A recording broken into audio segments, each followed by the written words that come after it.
Existential threat means any threat that threatens the very nature of the thing itself. So in this case, it's blockchain.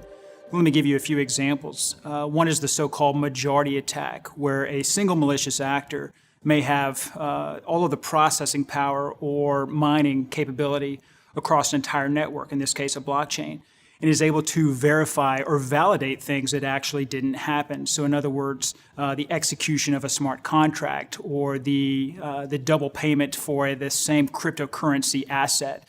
And so you can see how that sort of power would undermine the faith and goodwill that folks may have in the blockchain. Another example is government intervention. One or more governments may decide that blockchain presents an obstacle against tracking currency or tracking funds, or may even present an obstacle against conducting effective diplomacy by providing an in-run around various finance and investment restrictions.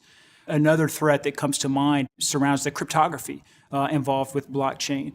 It may be that the cryptography that produces the pairing of public and private keys for a blockchain could be compromised. And so any number of things can call into question the goodwill and the faith that the public at large has in blockchain. That's what we consider to be an existential threat.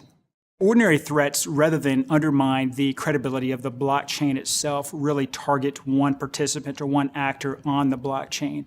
So you can see how compromises may target specific wallets or exchanges on the blockchain to a malicious actor's financial gain, but leave the rest of the blockchain essentially unharmed. So we've seen examples already of ordinary threats, the MT-GOX, the Bitfinex, or others that we could name. But I tell you, setting aside existential ordinary threats, I think good old-fashioned human error probably poses the greatest risk, at least in the near term and going forward. And we can think of plenty of examples of that. We see those examples outside of the blockchain context.